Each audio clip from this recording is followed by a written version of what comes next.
I'm Avery Brooks, 28.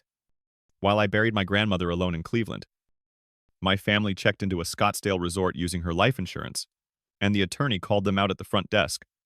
If you were my age, where would you draw the line? I'd love to hear it in the comments.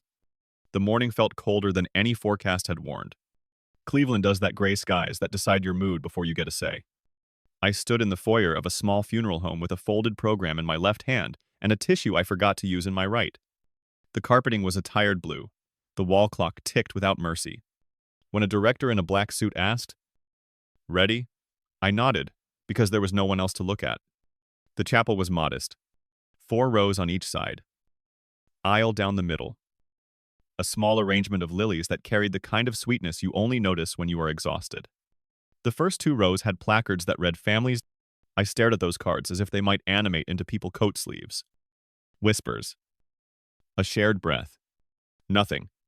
Just the hush of air vents and the soft squeak of my shoes on the floor. I took a seat not because it made sense, but because it felt polite. The director placed a hand on my shoulder light. Professional. Compassionate without words. We'll begin in a few minutes, he said. I nodded again. Nodding had become my whole vocabulary. I unfolded the program, her name. The dates. A verse she liked. A photo where the corners of her mouth knew how to smile without showing off. She had been small and stubborn. The kind of woman who could get a jar open when the rest of us gave up. She kept recipes on index cards written in block letters, so even my clumsy hands could follow them. I remembered the way she'd pat the couch cushion beside her when I was a kid. Sit. You don't have to say anything. She never asked for much. She taught me to wash dishes before the water went cold. People talk about funerals as gatherings. This was not that. A staff member adjusted the microphone no one would use. He set a glass of water by the podium no one would touch. The lilies breathed in my direction and ran out of things to say. I looked at the family signs and felt the kind of emptiness that weighs more than grief. An emptiness with edges. I stood because it felt wrong to stay seated. We're ready, the director said again. Like a quay? A thin line of other attendees, neighbors from her building, a woman from church whose face I recognized but could not name, took places in the middle rows. Eyes soft. Hands folded. They glanced at the front seats, as if worried about offending someone invisible. I told them with a small wave it was fine. It was all fine. The way a cracked plate is fine, if you turn it so the break faces the wall. When the casket arrived, the room changed temperature. Not actually, but it felt that way. Like a cloud passing across the sun. I kept my hands at my sides, because if I reached out, I wasn't sure what I'd hold on to. The director spoke a few formal sentences. We bowed our heads. I tried to remember a short prayer and found only fragments. Single words. Like pebbles in a pocket. Peace. Rest. Home. Afterward. The procession to the cemetery was just my car, and the hearse. The engine made a tired sound. I turned the radio on. Then off. Silence felt truer than music. Cleveland streets were damp from overnight rain. Puddles made small mirrors of telephone poles. At a red light, I looked at my face in the rearview mirror and hardly recognized the person who had slept maybe 3 hours across 2 days and still remembered to bring a pen in case someone needed one. At the cemetery, the grass clung to my shoes. Early spring meant the ground gave a little underfoot. Not mud exactly, but not firm either. The wind came off the lake with a wet edge, carrying the smell of earth that has been moved recently.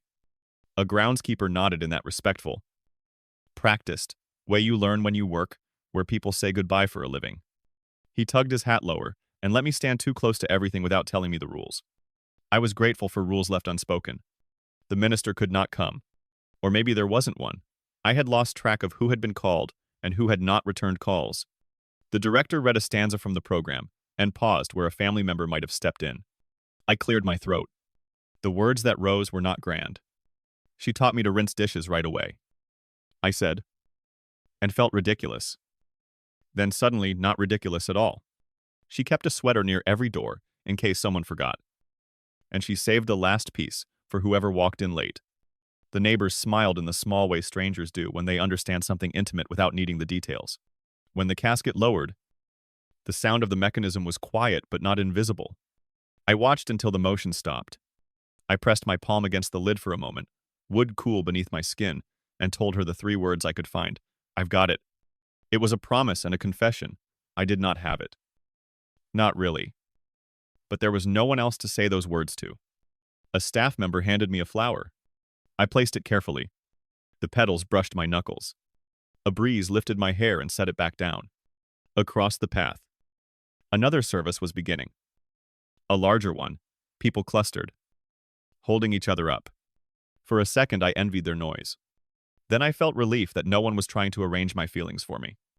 When it ended, I stayed. The others left in that considerate way of people who do not want to leave you alone, but also understand that sometimes alone is what you asked for without asking. I walked a slow rectangle around the new plot, reading the names on stones that had settled into the landscape. Some were fresh and bright. Others had let time soften the edges. I wondered when her name would look like it belonged here, and whether belonging is something Granite learns or something we decide. Back at the car, I wiped the heel of my hand along the hem of my coat. Damp soil left a faint arc. I tucked the folded program into the visor, as if it were a parking pass, to a place I did not want to revisit but knew I would. Before I turned the key, I looked at the front seats one more time. Silly impulse. Searching for a forgotten scarf or a plastic grocery bag she might have left there. She had a habit of tucking useful things into odd places. The seats stared back. Clean. Empty. Upright. The emptiness had posture. I drove slow on purpose. At a long light, I thought about how love can be loud when it is easy and quiet when it is hard. My grandmother liked the quiet kind. She believed in showing up with a casserole, and leaving before your welcome wore thin. She believed in mailing thank you notes on plain cards with neat handwriting. She would have told me not to fuss. To go home. To eat something warm. I did not go home. Not yet.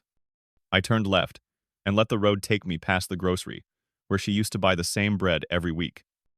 Past the laundromat where she kept a roll of quarters in an old tin. Past the church, whose big door always felt heavy. I parked along the curb near a small coffee shop, sat with the engine off, and watched people live their ordinary afternoons.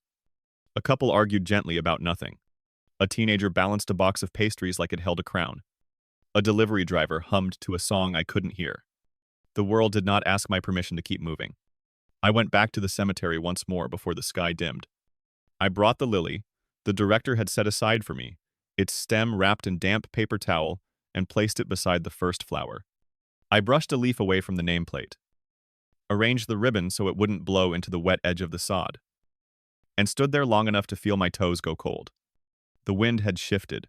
It pulled at the sleeve of my coat, as if the day itself wanted to nudge me toward whatever came next. There is a silence that follows paperwork. The kind that arrives after signatures and dates and confirmations.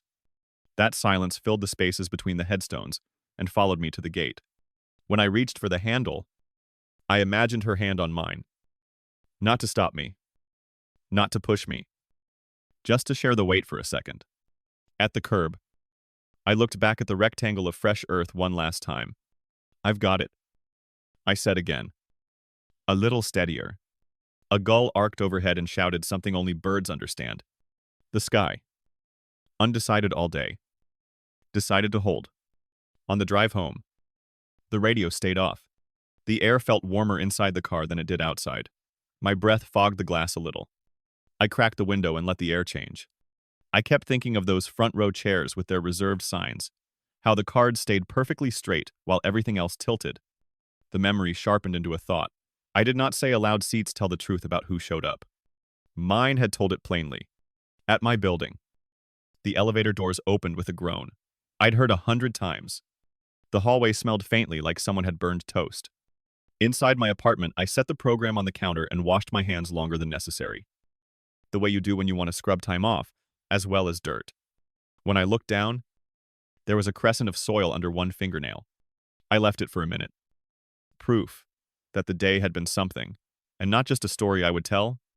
The couch felt too soft. The light from the window went gold and then gray. I stood and sat and stood again, restless without a problem to solve. That was when a new shape formed in the quiet, an outline I couldn't name yet. Just a direction. Somewhere far from this room. Air-conditioned and bright. A lobby waited with its smooth floors and its line of luggage. Somewhere, the word family was about to meet its reflection. I didn't smile. Exactly. But something in my jaw unclenched. I folded the program in half, then in half again, and slid it into a drawer. I labeled in my head for keeping. I rinsed the lily stem under cool water and set it in a glass.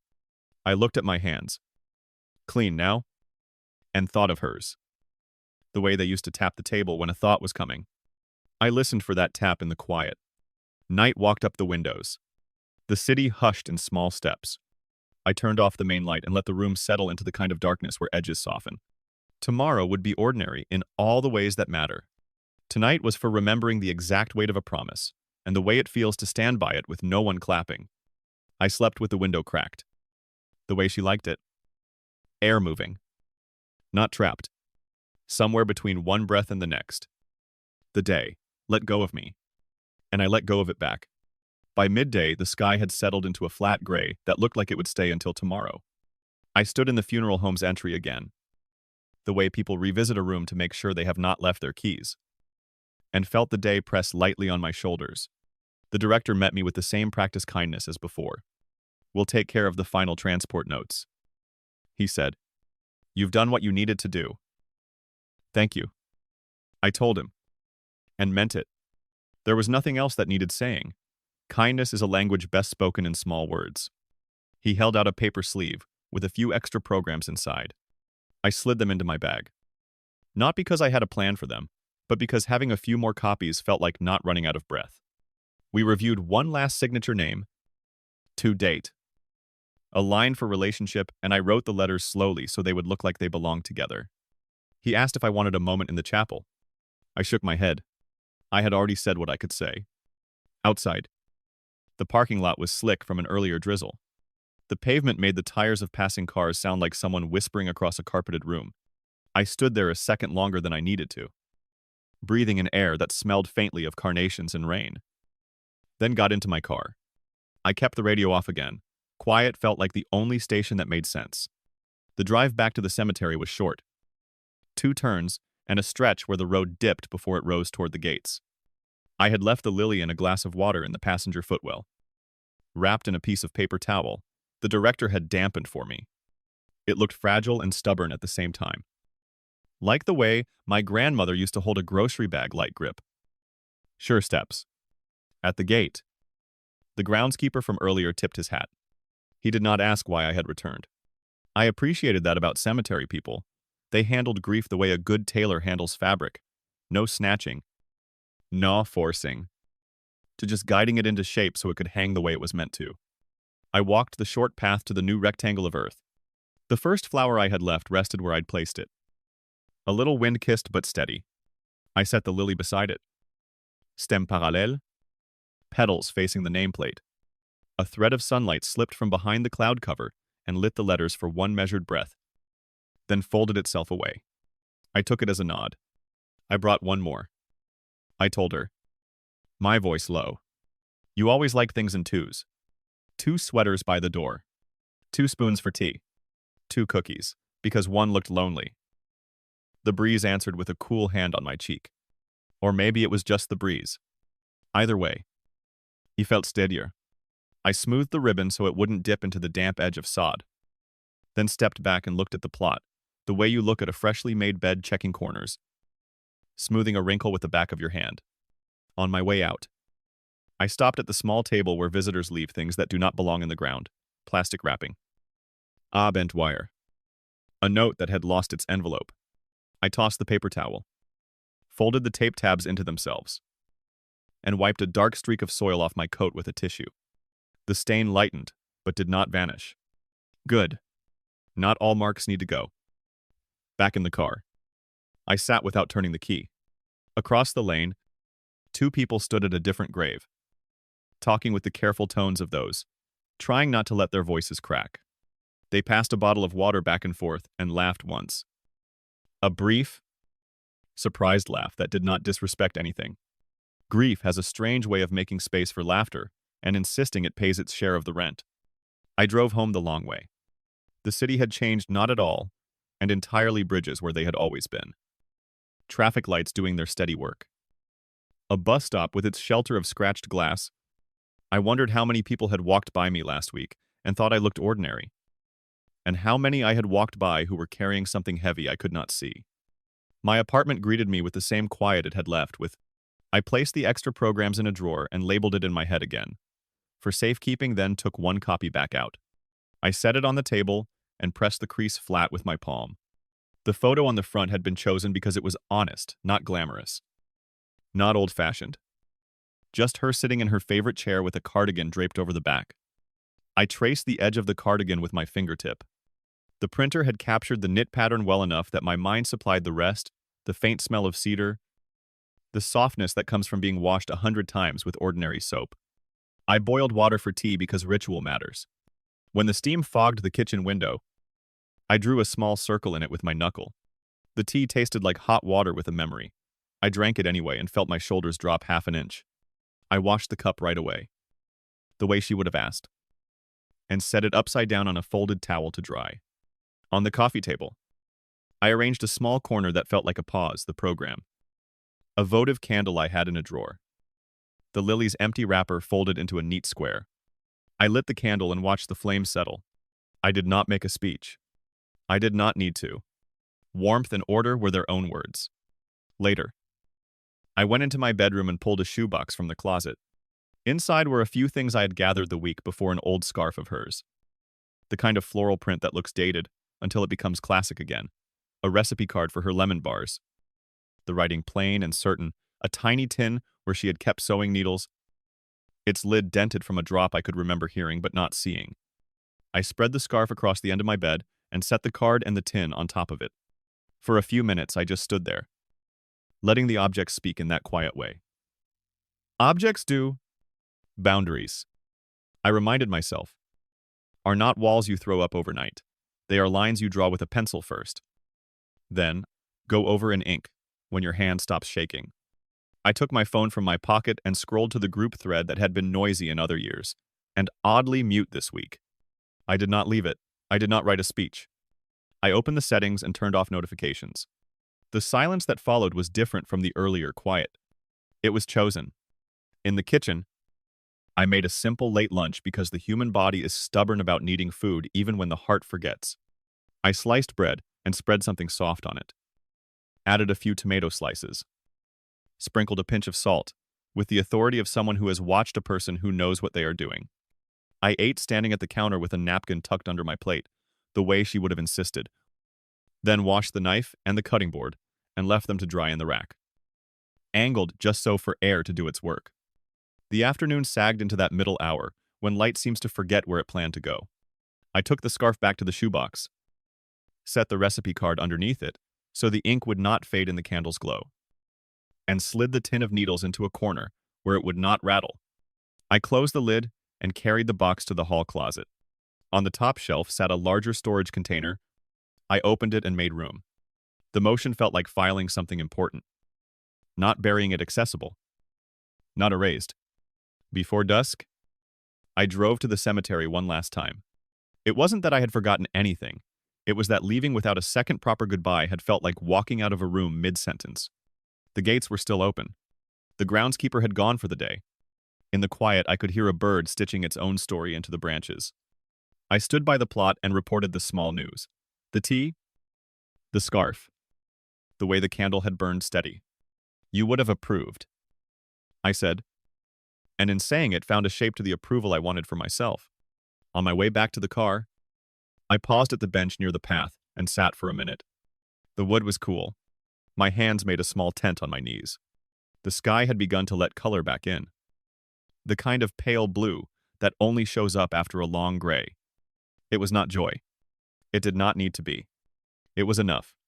I reached my building just as the streetlights woke up. Inside the apartment, I put the candle out with a quick pinch and waved the thin ribbon of smoke away. The room smelled faintly sweet. A reminder without the insistence of grief? I placed the program in a shallow box on the shelf and wrote a small note on a scrap of paper, 2 lines. No flourish. Kept the promise. Back tomorrow with fresh flowers.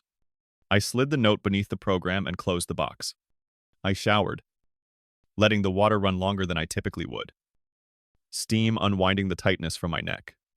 When I stepped out, the mirror had fogged to a milky square. I drew another small circle and then wiped it away with the side of my hand, pleased that the day could be erased in tiny ways if not in the large ones. In the living room, I sat on the edge of the couch with the lamp on low and set my phone face down. For a while, I did nothing, no scrolling. No lists. No plans. Quiet as work too. I realized, it takes practice. It takes deciding you will not fill every inch with noise just because you can. When I finally picked up the phone to set an alarm for the morning, the screen woke to a gentle glow. In the corner, a small red dot hovered over the voicemail icon, a precise little circle announcing one unheard message. I did not tap it. Not tonight. The dot could wait. And whatever words waited behind it could wait too. I set the phone back down.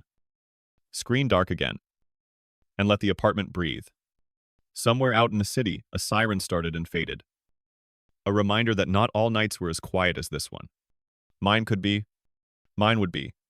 I walked to the bedroom, turned the covers back, and lay down with the window cracked the way she liked air moving. Not trapped. The room cooled by a whisper. I closed my eyes and let the day file itself. Neat and true. Into the drawer labeled for safekeeping. By late afternoon, the gray over Cleveland loosened into a lighter shade, as if someone had lifted a curtain and then thought better of it. I walked to the corner cafe near my building, because sitting in a new chair can sometimes reset a day. The place was simple, mismatched tables, a chalkboard menu that needed a second pass with a damp cloth, the soft hiss of milk steaming somewhere behind the counter. I ordered something hot and plain, and took a seat by the window where the glass held the street at arm's length. The cup warmed my hands. He let it. Steam rose and curled, then vanished. I set the folded funeral program beside the saucer and straightened its edge until it matched the line of the table. Outside, a delivery truck idled.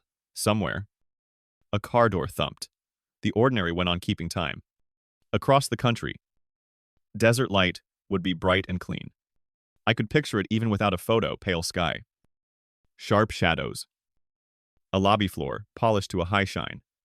In Cleveland, water streaked down curb edges. In Scottsdale, air would hum with air conditioning. 2 maps. One day, one city holding a farewell. The other dressing up for an arrival. I did not need a detective to connect the lines I already saw. I learned they were at a resort, the kind with cold towels and a fruit bowl near the elevators, and that they had used what belonged to my grandmother to get there. The details of who said it or how it reached me didn't matter. The contrast did. Here, a folded program and a quiet seat. There, a rolling suitcase and a bellhop's nod. I lifted the cup. The first sip was too hot. The second, exactly right. The third, already cooling. Grief moves like that. Rushing, then fitting itself to room temperature. I took a breath and let the picture sharpen a check-in line. An impatient shuffle forward. A front desk where small talk stands in for welcome. How are you today? Last name a printer softly coughing out paper. A screen flashing a polite, congratulations for points. No one really wants but collects anyway.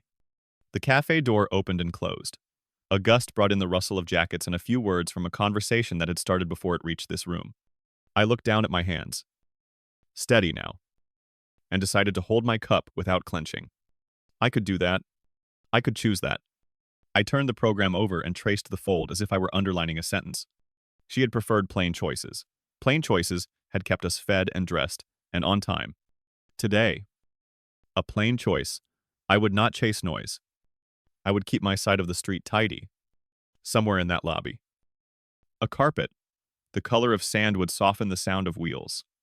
A child would ask how many floors there were. A parent would answer without looking up. A couple would decide whether to upgrade. Someone would practice the smile they saved for counters. I imagined the bellhop's cart chrome bars wiped clean. Canvas sides folded, gliding like a small, well-behaved ship. The air would smell faintly citrus.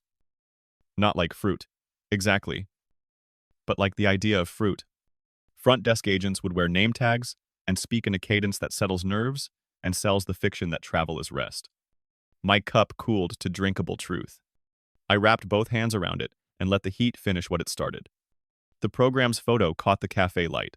My grandmother's cardigan looked as if it might be just off-screen, draped over the back of an imaginary chair. She would not have liked the desert. Not really. Dry air bothered her throat. But she would have admired a smooth operation, a lobby that moved people along without making a fuss. A counter where lines bent but did not break. I set the cup down and looked at the note I had slipped into the shallow box at home. Kept the promise. Back tomorrow with fresh flowers, and felt the sentence settle inside me like a small anchor. Promises are practical. They hold. A man at the next table tapped his finger against a paperback to mark a thought. I watched the motion and thought of another finger, tapping a lawyer's perhaps. A gentle call for attention that says, "Excuse me. We should address something." I did not know where Attorney Patel stood at that exact minute. Only that right place and right time existed, and some people are good at finding them. The shape of the day had begun to turn toward that lobby, whether I watched it or not. I tilted the cup. The last swallow tasted faintly metallic, the way the bottom of paper cups sometimes do. I set it aside and chose not to order another. Outside, the sidewalk collected people and let them go. A woman slipped a leash over a small dog's head. The dog sat as if suddenly in uniform. A bus exhaled its brakes and took on new passengers. The world continued its normal shift. And I felt a steadiness in letting it across the miles. I pictured the sliding glass doors of the resort opening and closing in a rhythm that would make a metronome proud. Light would hit the floor in rectangles. Luggage would leave tracks like brief signatures in wax. A hand would rest on a counter. A voice would say a last name. The pause between syllables would hold more than courtesy. I could see that moment as clearly as the cup in front of me. I stood and carried my dish to the bin without fanfare. On the way out, I held the door for someone coming in. The kind of ordinary civility that stitches days together. The air on the sidewalk held a leftover chill. I zipped my jacket and let the city guide me toward the small grocery where she had liked to buy the same bread. Inside, I walked the same narrow aisle she used to prefer because the lighting was nicer there and people kept their voices soft. I bought nothing extravagant, just what I needed for a simple dinner, and paid with the same quiet thanks she would have used. This is how you keep a person, not by speeches, but by practicing their habits until they become yours. Back home, I set the bag on the counter and washed my hands. I checked the shallow box on the shelf, like you check a sleeping child. No need. I just love and saw the note where I had left it. I lit the candle again. Let it find its small, steady flame, and sat on the couch with my back straight and my feet on the floor. The way she taught me to sit when I wanted to feel grounded. The room smelled faintly sweet. Not flowers exactly, but the idea of kindness. I let my mind return to the lobby because refusing to picture something does not erase it. It only lets it surprise you later. I pictured the metal poles that hold the velvet rope, the way the line zigzags to make waiting feel like progress. I pictured a family stepping forward, voices pitched just a little too loud. Someone making a joke meant to cover the awkwardness of traveling on a day when the calendar says you should have been elsewhere. I pictured a staff member saying, "Next guest, please," with that polite firmness that moves a line along. A phone might vibrate somewhere on a countertop. A pen might click twice. A printer might wake from sleep to hand over a room map traced in highlighter. In the accurate mix of all that small sound, a new sound would land clear. Not shouting. Not dramatic. Simply placed. Attorney Patel would call them out. Not later in a hallway. Not in an office. There. At the front desk. In the exact center of the story they had chosen for themselves. I did not have to hear the words to understand the weight of placement. The truth, said out loud in the right place, does its own work. It does not need extra volume. Evening edged in, turning the room. The color of paper left in a sunny window too long. I stood and made dinner the simple way in a pan that heats evenly. With a little oil. The kind that makes a quiet shimmer. You can see before you can hear it. I ate at the counter again. Decent posture. Napkin under the plate. A small ritual of respect you can perform without telling anyone you are doing it. Dishes washed. Towel folded.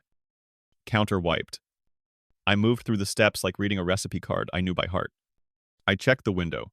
Outside. Streetlights had thrown their soft circles onto the pavement. Somewhere, a television laughed in another apartment. I thought of all the lobbies in all the cities, of how many check-ins were happening at that exact second, each with its own small drama, a lost reservation, a card that wouldn't swipe, a request for a better view. I thought of how none of that mattered to this day, except as background music. The note that mattered would play soon enough. On the bookshelf, a small photo frame held a picture of us from a summer. A few years back, she had sunglasses on top of her head. I had a hat I regret. And we were both squinting at the brightness as if daring it to blink first. I moved the frame half an inch, so it faced the candle better. The way you angle a chair to include someone in a conversation without making a fuss?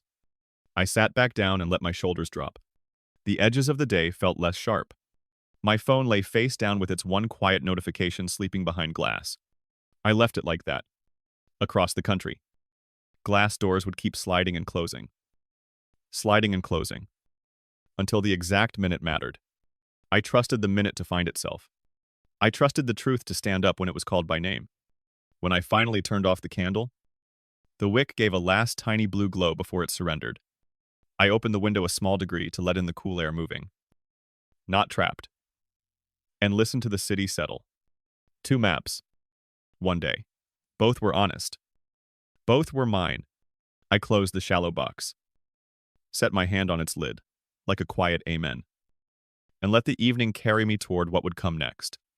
Evening leaned over Cleveland and turned the sidewalks the color of pewter.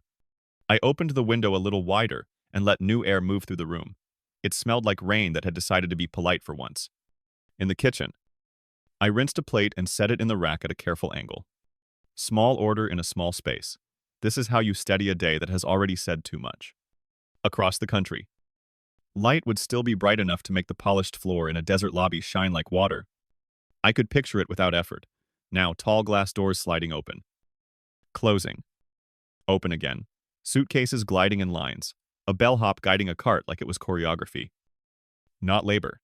My mind framed the scene the way you frame a photo crop. Center. Breathe. On my shelf.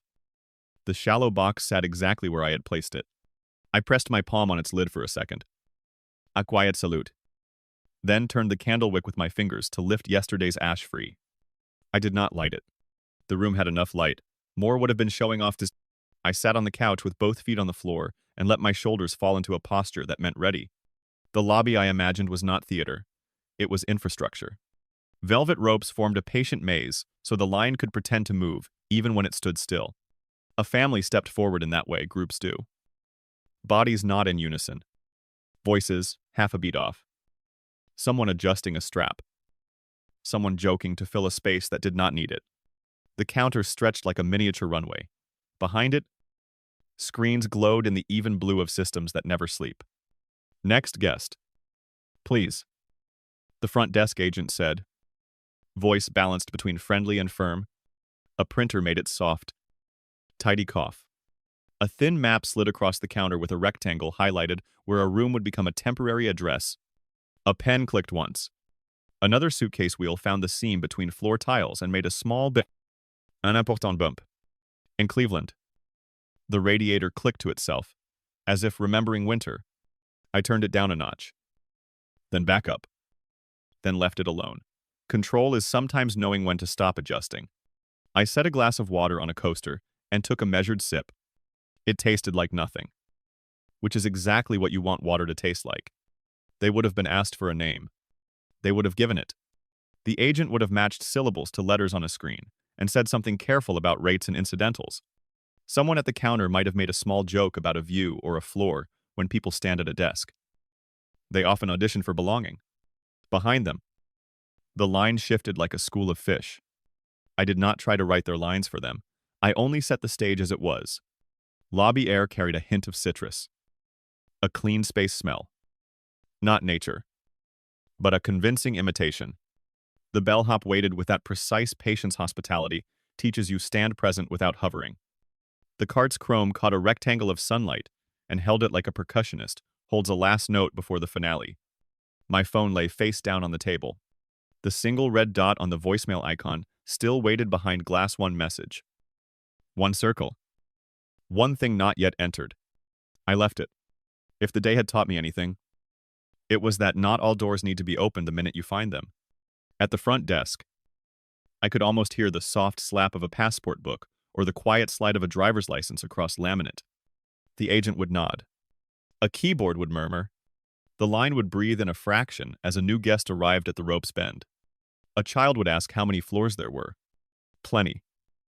Someone would say, not looking up. And then, in the exact place where arrivals congratulate themselves, the truth would step forward because it had been invited. Attorney Patel, not a storm. Not an accident would place presence in the lobby the way you set a book on a table directly, without apology. The voice would be clear, not loud, and aimed where it belonged. Excuse me. The attorney would say to the agent, to the line, to the moment itself. I need to speak with them. The pronoun did its own sorting. I felt my breath come more slowly. In Cleveland, the glass in my hand tapped the coaster when I set it down. The sound was ordinary and, somehow, ceremonial. I stood, walked to the window, and watched a bus pull up and pull away. Its light soft squares in a growing blue. I could feel the lobby's light without seeing it cooler. Higher, full of polite reflections. The attorney would not rush. Rushing is a kind of apology. In my mental frame, the front desk agent's eyes shifted. A quick recalibration. People trained for service do, when circumstances require attention without alarm. No one shouted. No security appeared. This was not that kind of moment. It did not need uniforms. It needed placement. The family turned maybe all at once. Maybe one by one. The way people turn when their names meet air. There is a short space between hearing your name and deciding what face you will put on. The space is where truth lands, if it is brave. I could not hear the words, and I didn't need them. Content is only half of a sentence. Location gives it the rest of its power. At the front desk means, in the center of the story, you chose. At check-in means before you can pretend not to know. The attorney's voice would be even. Precise. A few syllables would name the thing that had brought them there, and the thing that made their presence wrong. Plain language. No flourish. The kind of speech that leaves no handles for argument to grab. In Cleveland, I checked the shallow box again, ridiculous. Maybe. But comfort rarely asks permission to repeat itself. The note I had written sat exactly where I left it. I closed the lid and pressed fingertips to the wood, as if I could send steadiness along grain lines, like messages, travel, telegraph, wire. I pictured two scenes touching edges my quiet room. That efficient lobby. The seam between them felt true. Someone in line might have looked down, then away. The bellhop might have shifted weight from one foot to the other, then straightened a professional reset. The pen on the counter might have stopped clicking. The air would not change temperature. And yet it would feel different, as if the building had lifted its head to listen. I did not imagine apologies or explanations. I did not imagine scenes. Restraint is also respect. This moment was not mine to elaborate. It was mine to acknowledge a door opening in the exact hallway it belonged to. Attorney Patel had found the minute, the address, the center point where the map folds without tearing. I returned to the couch and sat forward. Elbows on knees. Hands steepled, because posture can be prayer even if words will not form. I let the scene hold itself without my help. If grief had taught me anything, it was that some things do not need commentary. They need room. In Scottsdale, the attorney's sentence would come to its final period and hang there for half a breath. The way a bell's tone stays, even after the clapper rests. In Cleveland, the radiator stilled. The room made a small space for quiet to settle. Like a book closing gently. For a second, I pictured my grandmother at a hotel. She would never have chosen a cardigan in a place that preferred bare shoulders. A teacup in a room that celebrated stemware. She would have smiled kindly at the staff and said thank you, like a full sentence. She would have approved of the front desk, a counter where things are named. Where arrangements are made in the open. Where paper trails meet people. I stood and turned off the overhead light. Leaving the softer lamp on, it made the apartment look like a picture that had been matted correctly, edges defined. Center warm. I took one last sip of water and set the glass in the sink. No noisy? Just the whisper of glass against porcelain. I did not need to see Scottsdale to know the lobby had done its work. Places participate. They hold us to our choices. If there were stairs, they would be brief. If there were words, they would be measured. If anyone asked for a quieter space, the answer would be simple. The truth belongs exactly here. The counter would hold. The line would pause. The cart would wait, with the courtesy of a well-trained pause. Called out is two small words. But in a lobby, they take up a dignified amount of room. I walked to the window and let the night cool my face. Across the city, other rooms lit. Other dinners ended. Other people put plates on racks at careful angles. I felt my shoulders drop another degree. A click into alignment you only notice when it stops hurting. The promise I had made at the graveside earlier, I've got it, felt less like bravado and more like a simple truth. You test with your weight and find steady. In the imagined lobby, the call-out landed. That was enough. I did not follow the echo. I did not track the footsteps that came after. Doors would still open and close. Elevators would still climb and descend. The cart would still roll. Chrome catching light. The moment had found its room. The room had done what rooms can do. I closed the window to a narrow gap and turned the lamp down another notch. The apartment exhaled. I set my palm on the shallow box a final time and then let my hand fall to my side. Somewhere, a bus sighted a stop and then gathered itself. Somewhere, a pen clicked back into stillness. Somewhere, a voice said a last name, the way a person says a boundary. And then the sentence finished in Scottsdale, full stop. I'm not flourish, and I let Cleveland be quiet with me. Number, royal scandal number, royal drama number, royal news number, Princess of Wales number, Princess Diana number, Queen Camilla, woke before the alarm. The kind of wakefulness that arrives, like a polite guest, no startle, just presence. The room had the soft gray of a day still thinking about itself. A small current of cool air threaded in from the cracked window and touched my cheek. For a moment I stayed still and listened to the apartment breathe, a faint tick in the wall, a neighbor's cabinet closing, the distant hush of early traffic. The city was up. So was I. I swung my legs over the side of the bed and found the floor with my toes, careful to avoid the board that complains. The glass of water on the nightstand had kept its promise. A ring had not formed where I'd set it on the tissue. I took a sip and felt the plain goodness of it. Morning is a series of small approvals if you let it be. In the kitchen, I read the index card I'd written. Flowers, water for the vase, visit before noon. Sweep the edge of the ribbon, and nodded to myself, as if a sensible supervisor had just given me a shift. I filled the small bottle at the sink and set it next to the Lily's glass so I wouldn't forget to refill once I was there. I checked the shallow box program. Note under it and closed the lid gently. The lid closing made a sound like a page turning softer. The lily had kept its posture overnight. I trimmed the stem again, quick and sure, and slid it back into clear water. For the visit, I gathered a small bundle lily, a second flower I'd bought yesterday. Ribbon already tied. Nothing showy. She never liked showy. She liked right-sized gestures that did their work, and went home without asking for applause. I dressed simply and pulled on a jacket that could tolerate a little grass. Keys. Phone face down in the pocket. Small jar in case the ribbon offered a loose thread that felt like a word. These went into a tote. I slipped the index card in too. Lists are company. The morning outside was bright without bragging. Clouds formed long, quiet lines above the lake.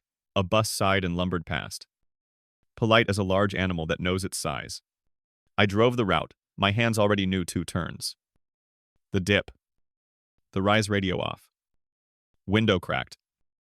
The city offering a breeze that smelled lightly of damp concrete and cut grass from a maintenance crew that liked to start early. At the cemetery gate, the groundskeeper I'd seen before lifted 2 fingers from his cap in greeting.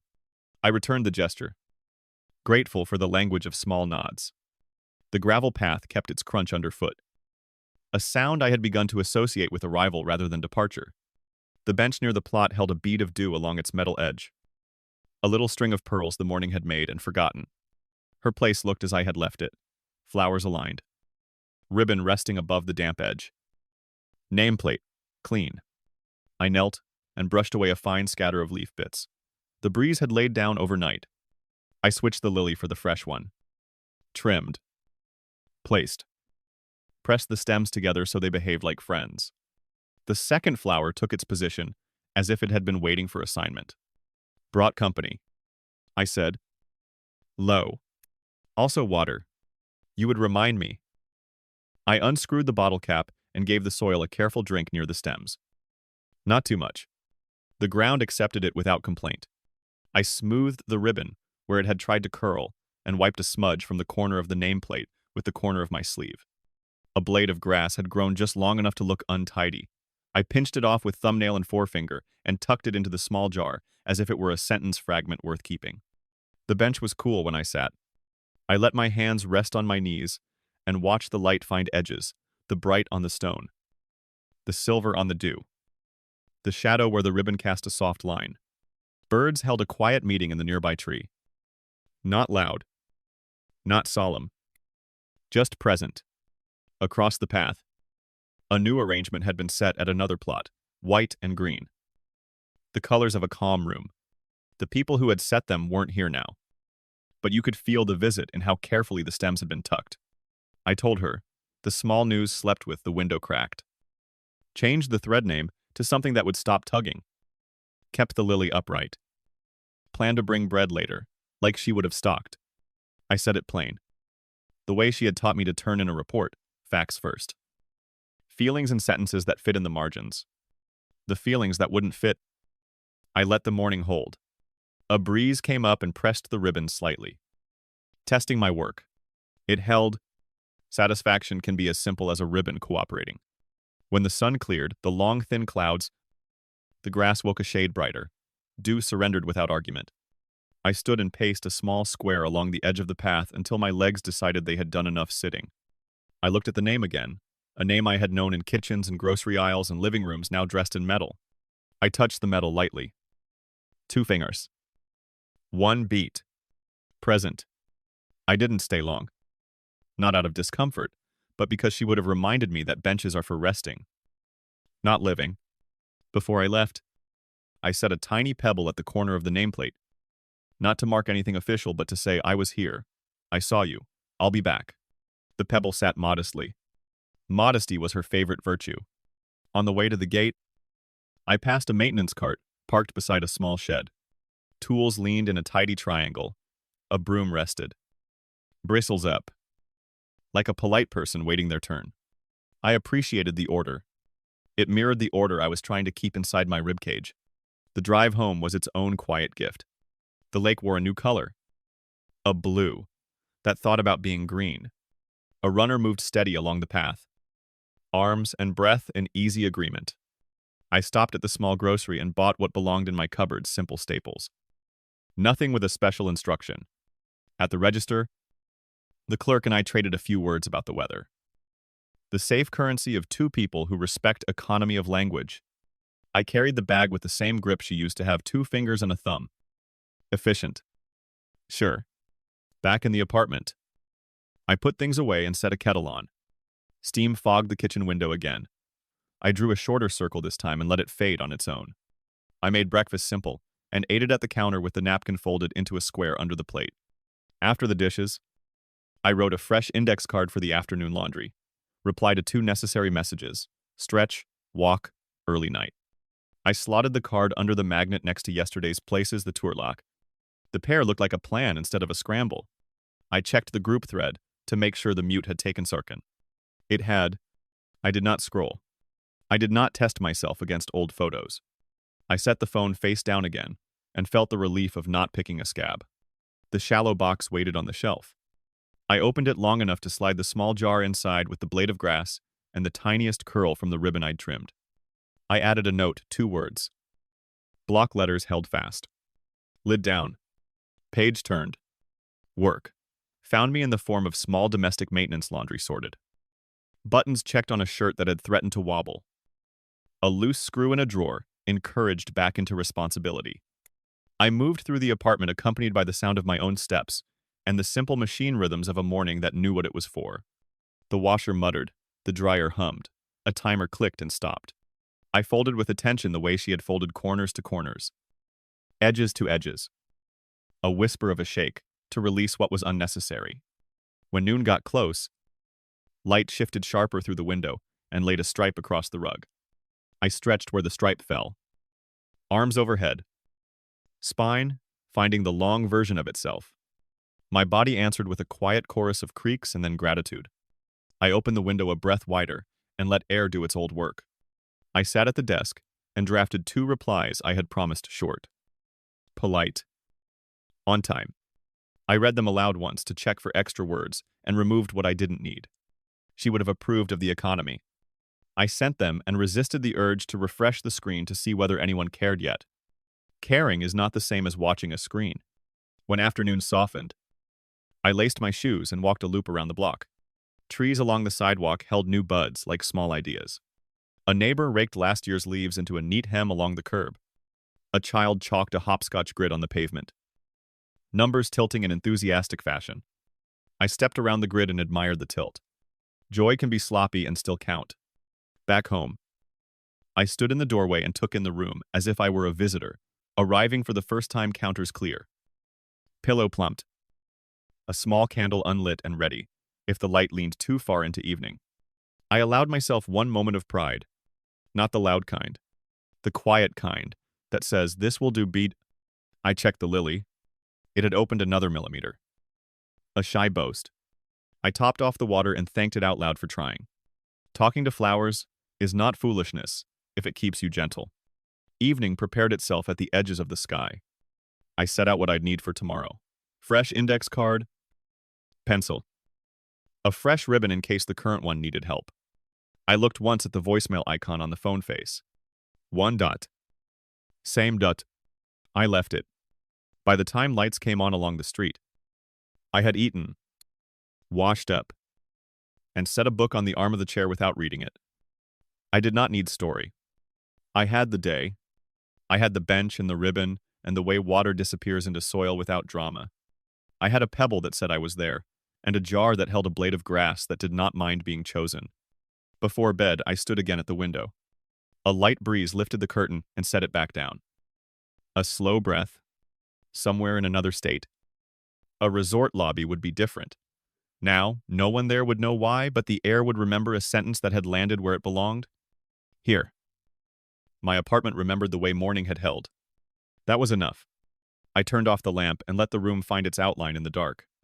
The bed was cool. The sheets smooth. The pillow ready. I lay down and felt the day stack itself neatly behind me. Gate, path, plot, ribbon, bench, water, pebble, home. A life can be more complicated than that. And it is. But today, the simple stack was true. I closed my eyes, grateful for a morning that had done what mornings can do. Steady, soften, set, and for the kind of quiet that does not demand attention, only offers it. The evening in Cleveland folded itself into a readable page lamp low. Window cracked. Lily holding its shape in a clear glass. Shallow box shut with its small inventory of kept things. I sat with my back straight and my hands resting on my knees, ready without looking like I was waiting. Readiness felt like a posture, not a plan. Across the map, glass doors parted and returned to themselves in a steady rhythm. The resort lobby was bright without being loud. Cooled air settling across the floor in neat layers. A smell like citrus, if citrus had gone to finishing school. Luggage wheels whispered along tile. A bellhop guided a cart in a clean arc and stopped at the rope line. The velvet rope, patient, made a path that pretended movement, while people waited their turn. Next guest. Please. The front desk agent said. The voice was professional. Neither rushed nor indulgent. Fingers moved over a keyboard. A small printer woke and produced a document that slid forward with the soft confidence of paper that always knows where to go. A rectangle on a laminated map had been traced earlier with the polite certainty of a highlighter. The family stepped ahead together the way groups do, one leading with speed, another lagging with a shoulder shrug. Someone covering discomfort with a joke, meant to be harmless. volume up one notch too high for the room. A piece of identification crossed the counter. There was the modest click of a pen. A card touched the terminal. The screen winked green, and the terminal made the satisfied chime of a transaction that believes itself complete. In Cleveland, the apartment breathed out. I took a sip of water and set the glass down carefully enough to make no sound at all. I did not touch my phone. I did not move the lily closer. I let the air move. I let the moment find its room. "Excuse me," Attorney Patel said clear. "Without hurry." Sentence placed with the accuracy of a paper corner, lined up to a ruler. The voice was not a performance. It did not need to be. The counter did the staging. The room did the acoustics. Eyes turned in a precise ripple agent. Guessed. Line. Not everyone turned. Not everyone needs to witness truth to make it real. The bellhop shifted weight to even both feet. Poster neutral. The way professionals hold space without taking it. I need to speak with them. The attorney said. To the agent, and to the moment, and to the center of the map. Names were used plain. Correct. Spoken. The way names are spoken at desks that keep records. Not at tables that make excuses. The front desk agent stepped back half an inch. The universal measure of making room.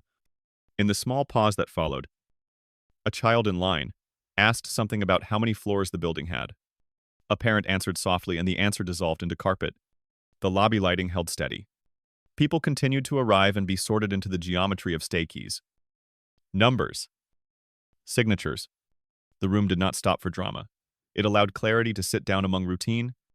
The attorney spoke again, measured. Even. Content belongs to those who were physically present. Placement belongs to anyone who understands rooms. At the front desk is not trivia, it is purpose. At check-in is not accident, it is timing with nerve. The words named what needed naming.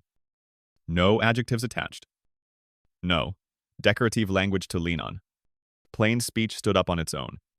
A breath passed through the line. A sound like fabric settling.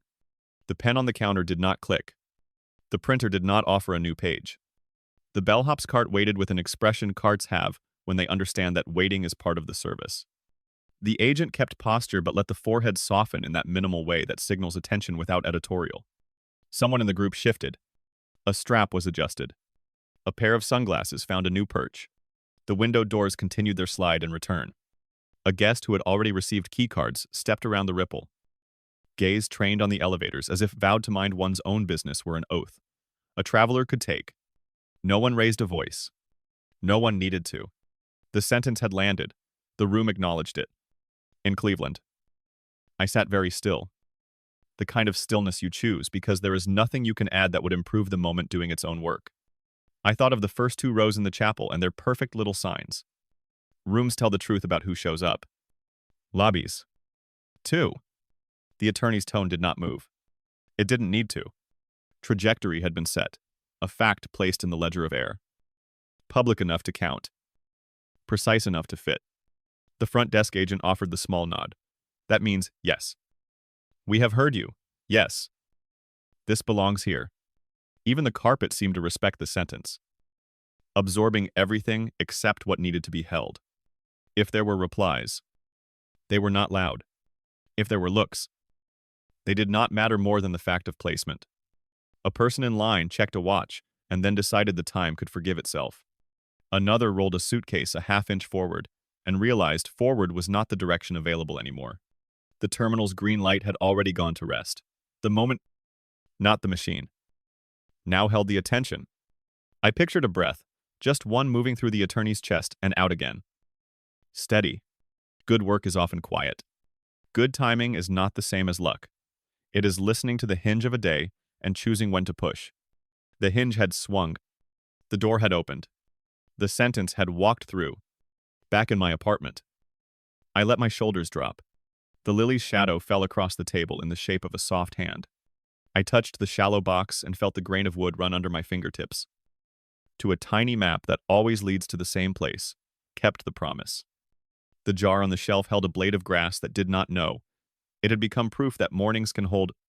I did not need anyone to narrate what happened next. After a truth stands up where people can see it, the world resumes its chores. Doors open. Keycards beep. Carts roll. Elevators hum. But something in the air remembers the shape of the sentence for longer than the sentence lasts. That memory is enough to qualify as consequence. The lobby continued to do what lobbies do: swallow arrivals and spit out room numbers. But for a beat, it had also done what good rooms can do: hold a boundary without shouting. The call-out, delivered in the center of chosen comfort, turned the floor into a mirror. You cannot argue with your reflection without revealing what you are arguing with. I stood and walked to the window. Night had dressed the street in a blue that respected lamps. A bus stopped. People climbed off, shifted bags, went their ways. A dog made a tidy circle on the sidewalk because that is how dogs figure out the size of a place. A person balanced a pizza box with the gravity of a juggler carrying a globe. They made it to the door and smiled at themselves for doing a simple thing. Well, across the miles, the attorney's sentence found its period. I imagined the sound of it, not the content. Just the ending settling with the soft inevitability of a lid that fits exactly the container it was made for. No flourish. Full stop. A lobby is a good place for a full stop. It keeps both sides from pretending time works differently for them. I did not reach for my phone. I did not check the group thread. I did not open the voicemail that waited, with its single dot like a small red planet. Some news can wait. And some news is not news at all. It's placement. Finally correct. I thought of my grandmother in a sweater that had given up on impressing anyone, and decided instead to be warm. I pictured her approaching a counter like that, thanking people for doing the job they do, sliding identification across the laminate, as if paperwork were just a nicer way to say, we live among each other, we agree on names. She would have liked the order. She would have liked the sentence said where it belonged. In Scottsdale. Perhaps someone requested a quieter space after, perhaps not. Perhaps the line picked up its rhythm exactly where it had paused. Perhaps a hand shook and a cart rolled, and the door to an elevator opened with an apologetic ding. All of that is filler. The substance had already arrived. A truth. Public and plain. In Cleveland. I switched the lamp off and let the window own the room. The air was just cool enough to remind skin that it is a boundary with senses. Said where it matters. I told the quiet. And the quiet kept the sentence for me. The lily's outline eased toward the wall. The shallow box. Shut. Asked nothing new of me. The jar held its green sliver without drama. I breathed in. Breathed out. Let the day fold along the crease it had earned. If satisfaction showed up, it wore a simple coat. If relief came, it took off its shoes at the door.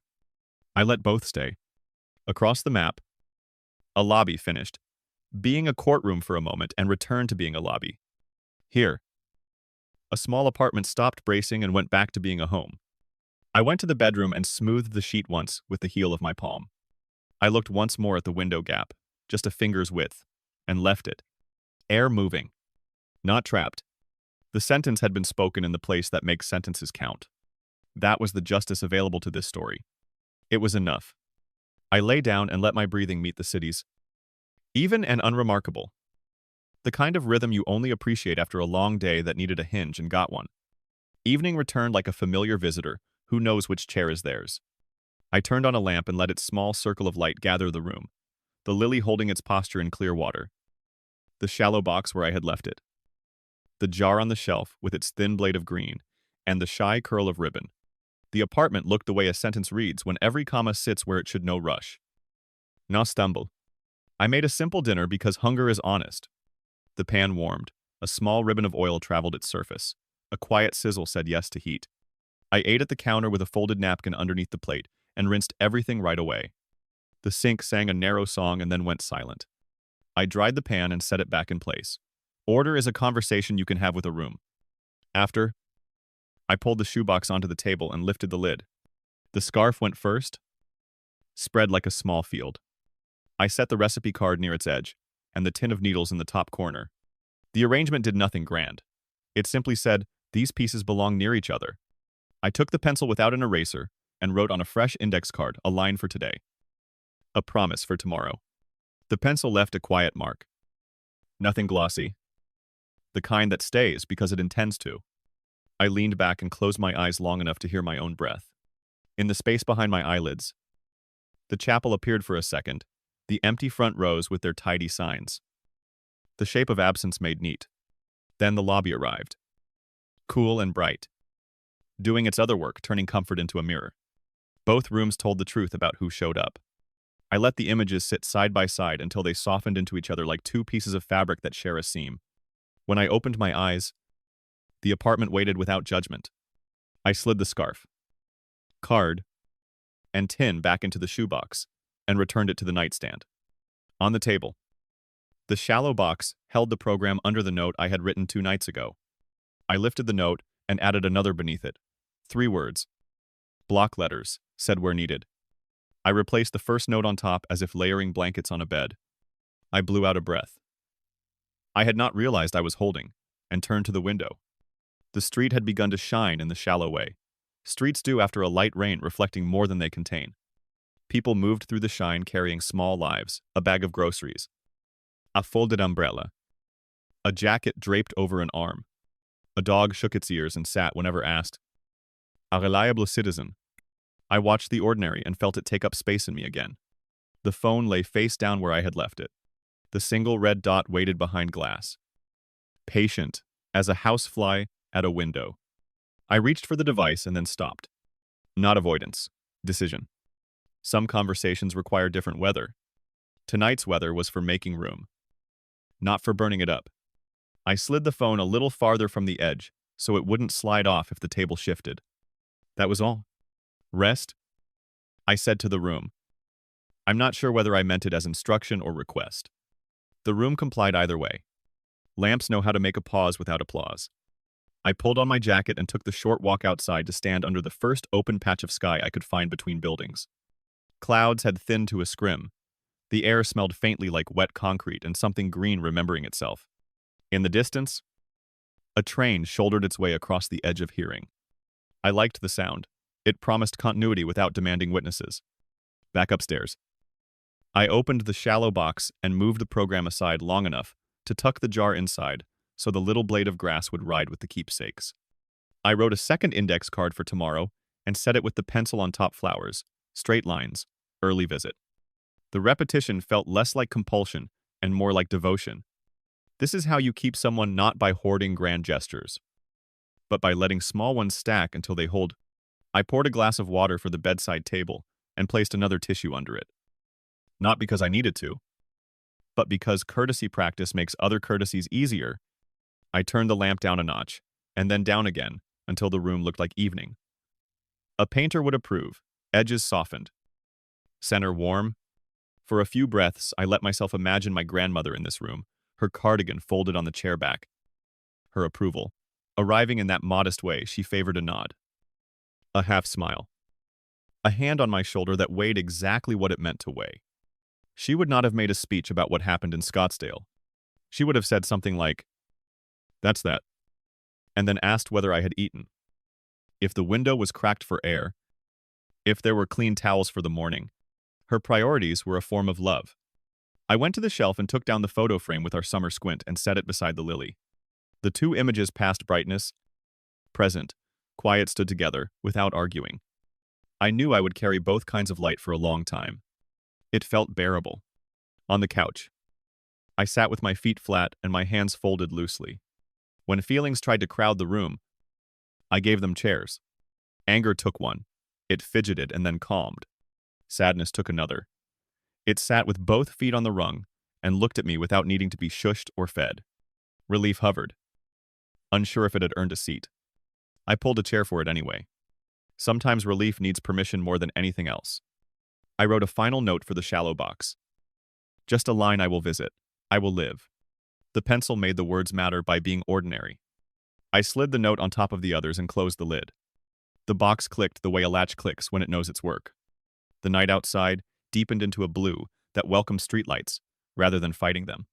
A neighbor above me dragged a chair a small distance and then decided it belonged exactly where it had been, somewhere farther down the block. Laughter gusted and softened. My window let in a stripe of cool air that found my forearms and rested there. The quiet measured itself, beat by beat. I thought about the word inheritance and what it had tried to mean this week.